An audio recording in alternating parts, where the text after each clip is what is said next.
Yes, good evening. My name is Reverend Dr. Wallace Bradley, and I'm the host of the Bradley Report. I'm also the chairman of United in Peace, Inc. This show is presented by United in Peace, Inc., and the issues that's brought to this show for my listening and viewing audience is with the help of the producer of this show, none other than the chairman of United in Peace, Inc., Dr. Terry Marsh Bradley. As you know, we got certain issues we want to bring to the forefront for you to give your opinion. You know, it's Turkey Day in 2 days. And you know, the president, they pardoned Turkey, then the governor pardoned Turkey right around this time.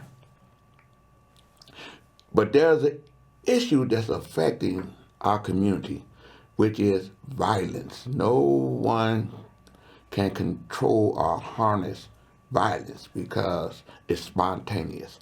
We're going to get into those issues. So without further ado, Amani, let's go to work. Thank the National Guard. I want to thank Pete Hegseth. The job you've done here is incredible. And I hear you having the same kind of success in Memphis, Tennessee, where you had an even worse situation. And Memphis crime is down 64% in 3 weeks. And by the time you have 4 or 5 weeks, you're going to have it down almost where there won't be crime. And we could do that in Chicago, by the way, if they would let us. If the mayor was a low IQ person, but he should understand this. This is a very serious thing. You saw all the crime that took place last night, the night before. The woman with the burning, they burned the woman. To be talking about that now, they burned this beautiful woman riding in a train. A man was arrested 72 times.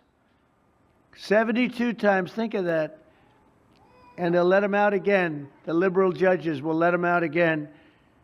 But we're ready to go. You know, we've been moving toward Chicago. We have a governor that thinks it's wonderful that only like 7 people were killed this week. But we are moving toward doing it, and we're going to, if crime gets, it's horrible what's happening in Chicago. We could make Chicago a safe city in a period of 4 weeks. In a period of 8 weeks, 9 weeks, 10 weeks, it would be totally safe. And the people of Chicago want us to go there. And if you look at the crime that's taken place in Chicago in the last 2 weeks, just take a look. It's on the front page of every newspaper. It's out of control. The mayor is incompetent, and the governor is a big fat slob. He ought to invite us in, say, please make Chicago safe. We're going to lose a great city if we don't do it quickly. Make Chicago. We'll do the same thing as we did in D.C., the same thing as we did everywhere we've gone. It's become almost instantly safe. And I want to do it in Chicago. So Governor Pritzker, if you're listening, let's get your act together. Invite us in. We're going to make your place so safe. You're not going to have these crimes that are making the newspapers and the front page of every newspaper and television story, news story. We'll make Chicago a safe place very quickly. I looked at the various cases, granting mercy, discovering that the terrible trauma that everyone's going through. And I had a little bit of a Pritzker joke. I was going to talk about Pritzker and size, but when I talk about Pritzker, I get angry because he's not letting us do the job. So I'm not going to tell my Pritzker joke. They have a very cute little joke, you know. Some speechwriter wrote some joke about his weight. But I would never want to talk about his weight. I don't talk about people being fat. I refuse to talk about the fact that he's a fat slob. I don't mention it. On a more serious note, as we gather around the dinner table, I'd like to lose a few pounds too, by the way. And I'm not going to lose it on Thanksgiving, I can tell you that. because I'm going to have a turkey, but it's not going to be that one.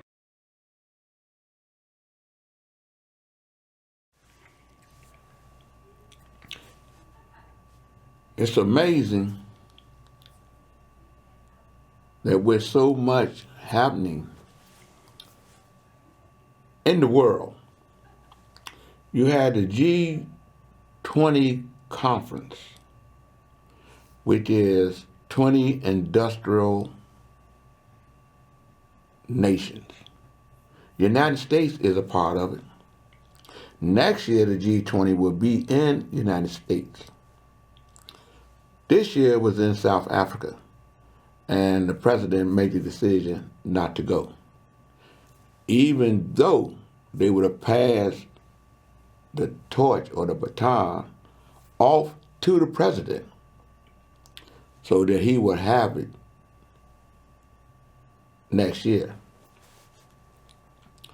But what it is showing is that the United States is being isolated from the world and making it where China is taking its place as a world leader. But this other issue that's happening is the violence that's here in the city of Chicago. And I'm of the opinion and belief that they're going to catch the individuals that did the shooting, especially because of the security that's in that area coming down State Street. They may not tell us, but I'm sure they got security mechanism down there where they can tune in to your face and find out who you are. But the young man that got killed, he was like a nephew to me by virtue of the fact me and his dad were so close. He was a good child, student. His dad was, we called him Ulysses, and we call his father U.S. for short.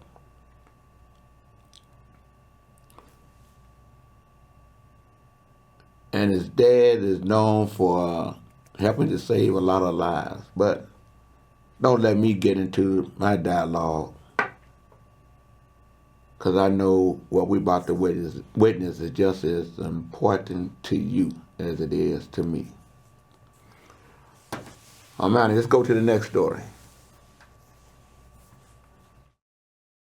Founder of that youth organization, remembering 14-year-old Armani Floyd as a kind person, a great student and player, saying Armani's death is motivation for him to continue doing his work.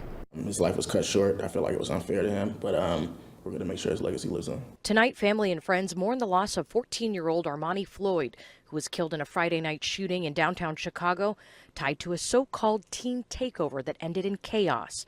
McKinley Nelson, founder of Project Swish, says Armani was part of his youth basketball program designed to give younger people a positive and safe place to play. Super infectious energy, super high vibration, honestly, smiling ear to ear all the time. You can't come into, Project Swish where he's playing and not notice him at all. Chicago police say Friday night 2 shootings took place downtown that left 7 other teenagers injured. The first one just outside our ABC 7 State Street studios, which sent a large crowd running in all directions. About an hour later and blocks away at Dearborn and Monroe, gunfire erupted, killing 14-year-old Armani and injuring an 18-year-old man. In a way, it feels defeating. We developed this program to save the kids, right? And when you lose a kid that's a participant of the saving, it kind of feels like we're not doing our work. In an exclusive interview with ABC 7, Mayor Brandon Johnson spoke to our Samantha Chapman on our morning show. Mayor Johnson said the city learned about a possible teen takeover from social media days before and did what they could to stop it, including adding an additional 700 officers on duty that night. As difficult as this moment was, we're doing and using every single tool that's available to us to ensure that these type of violent acts do not become normalized. The mayor calling what played out a, quote, lack of real accountability and opportunity. And the solution, he says, will take everyone playing their part, including parents and guardians. That's why it's going to take police officers, it's going to take my administration, our public education system, our mentoring programs, and just adults as a whole. Adults have to know where their children are. Chicago police have not said if the two shootings are connected. So far, no one is in custody in either shooting. In the Loop, Kate Kogirin, ABC 7 Eyewitness News. You know, it's my understanding that you have like Alderman, 6th Ward Alderman, I think Hall, and he's talking to some other aldermen. And I'm sure he'll get support from the 2nd Ward Alderman because that's where the shooting happened, in this ward. And the 2nd Ward Alderman has been pushing about the curfew for young adults without their parents at a certain time of the evening. And people felt like that would have been racist. But when you see the only ones that's coming down there and creating the noise happen to be African American. The problem lies in the individuals that's putting that out through social media, telling young adults, teenage takeover, sending it out with an attitude that they can come down and wreak havoc, breaking laws. This time 8 people got shot. One of them got murdered. With technology being what it is today, they can track who sent that message out. They may already be doing it. The number of individuals they got arrested, as my understanding from what I've read and what I've heard in the news, they confiscated 5 weapons. Somebody through their social media gonna see where there was a beef, and they were beefing on the social media. Those individuals need to be held accountable, and I'm sure they're going to be held accountable. And I see where some aldermen are holding the, can I say, Facebook and Twitter and the other social media forms accountable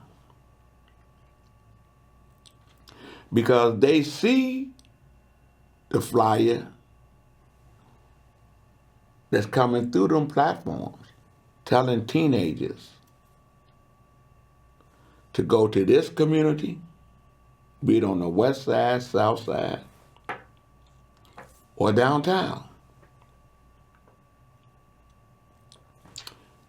Come in with an intent to do things illegal, to cause chaos. Once they see that come up on their platform, they should shut it down. It's just my opinion, and I'm sure other people have opinions. And when the community see a flyer that's out there saying it, or they read about it through their social media,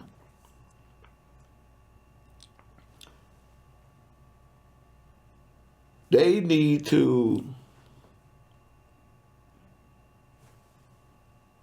send a village call out.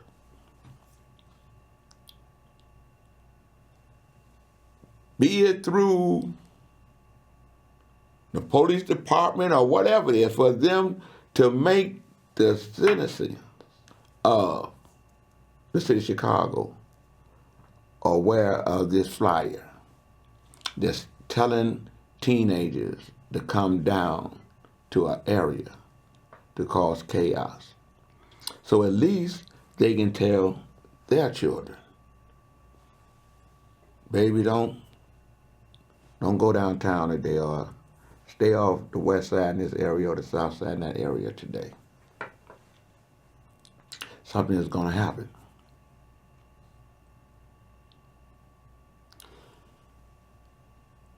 It was brought to my attention that there's some elected officials that's talking about putting together an ordinance, putting together an ordinance in order to make the various social media platforms, be they TikTok, Trend, Facebook, that they have to take it upon themselves, just like the community has to take it upon themselves, or ourselves. We shouldn't have to do it, but we're going to have to do it in order to make it safe for everybody. The shooting happening right there on State Street in front of ABC, Channel 7.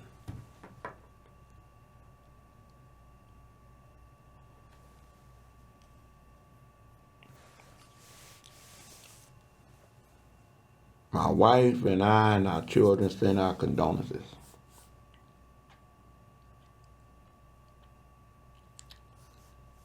To my brother, Ulysses Floyd.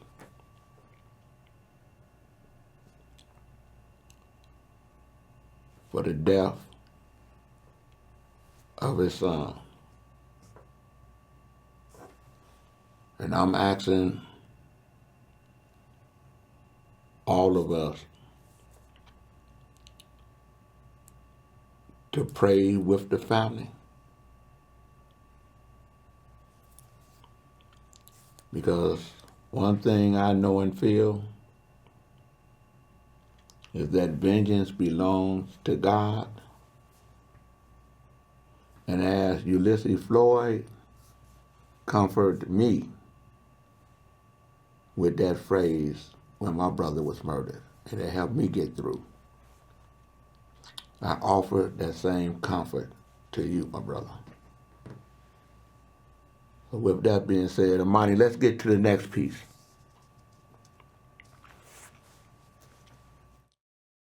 Studio by Senator Alyssa Slotkin. Thanks for joining us this morning. Thanks for having me. As Rachel pointed out, I know you've received death threats, bomb threats. I just want to read again what the president has been putting on his social media. He is not backing off overnight, calling you again traitor, sedition at the highest level, a major crime. This all started on Thursday. Donald Trump saying it's called seditious behavior at the highest level. Each one of these traitors to our country should be arrested and put on trial. Continuing, this is really bad and dangerous to our country. Seditious behavior from traitors, lock them up. Seditious behavior punishable by death.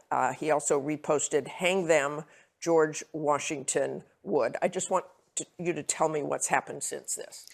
Well, I think almost immediately, the security situation changed for all of us. Leadership climate is set at the top. So if the president's saying things like that, you can imagine people on the ground, what they're doing, the calls into our office, et cetera, into our teams, the calling of police. I think I've been through dangerous situations before, so it doesn't change, my feeling about speaking my mind. But obviously, the president took issue with one sentence in a video and was calling for our death. I think that's inappropriate, whether you're a Democrat, Republican, or an independent. The White House says President Trump wasn't threatening death, but thinks you and the other members are in serious trouble. Are you concerned about any of that? Deputy Attorney General Todd Blanche said you should be held to account. Look, I think there's no secret that the president is trying to weaponize the Justice Department. We've seen him do this many times with many different people already. This is a tool of fear. He's trying to get us to shut up because he doesn't want to be talking about this. And in fact, I would argue that one of the things that he's been doing by repeating it and talking about it is trying to distract us from the big stories of last week, which were the Epstein files and then the economy. And I took note yesterday at 9 o'clock at night. He's tweeting that there's no inflation, the economy's the best it's ever been. It was kind of amazing considering that the American public isn't stupid. It actually reminded me of Joe Biden, right? Joe Biden tried to tell us for a year that the economy was great. Now this president, who ran on lowering costs for Americans. But you changed the subject with that video as well. Sure. And here's what White House Press Secretary Caroline Leavitt said about your video. They're suggesting, Nancy, that the president has given illegal orders, which he has not.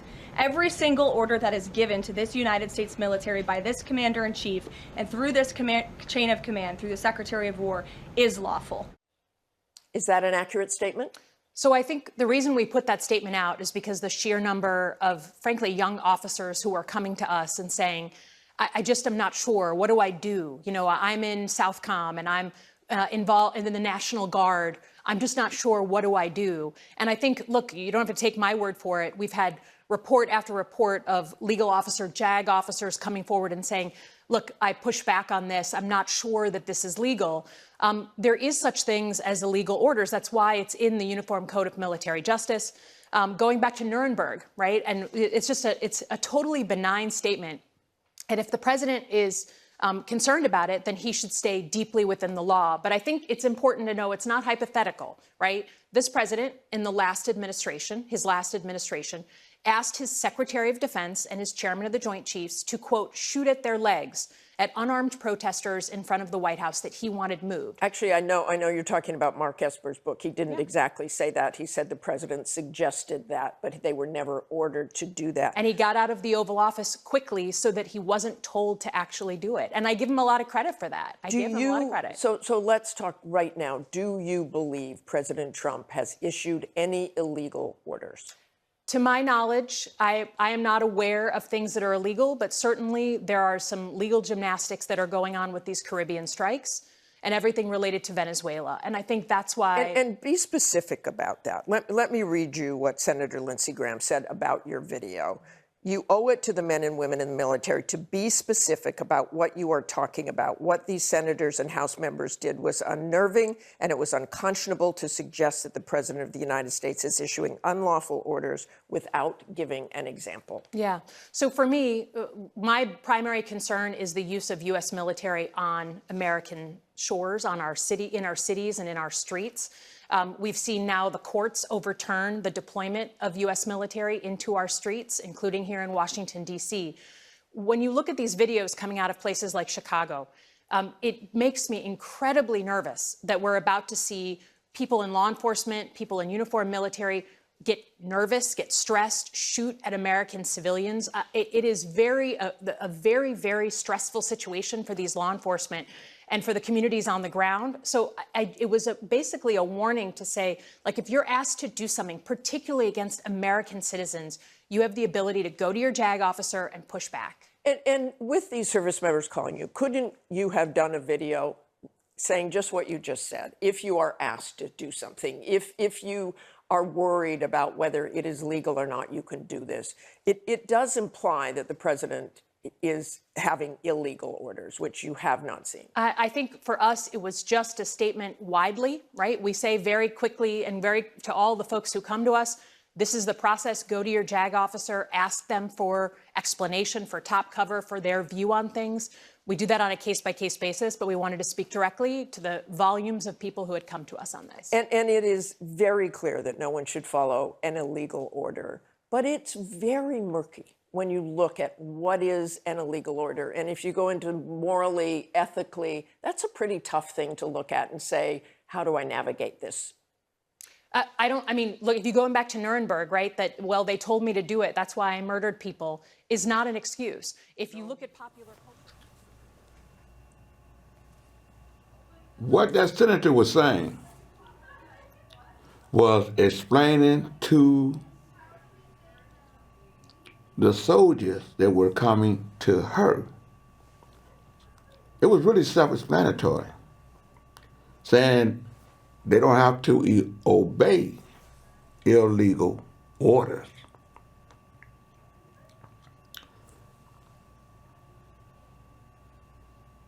When we're seeing things that happen in Chicago, and it's coming back, the courts are saying it was illegal what the president did by ordering the National Guard or having the right to have the military to move as if it's his military. When they didn't make an oath to a president, they made an oath to uphold the Constitution. And you're seeing what's happening like I'm seeing what's happening.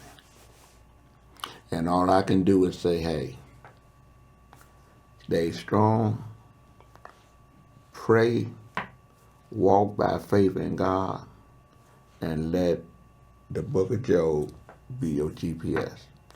It's going to work itself out. God is in total control. So with that, I want to say to God be the glory. And for those that do vote, vote when the time comes and don't choke.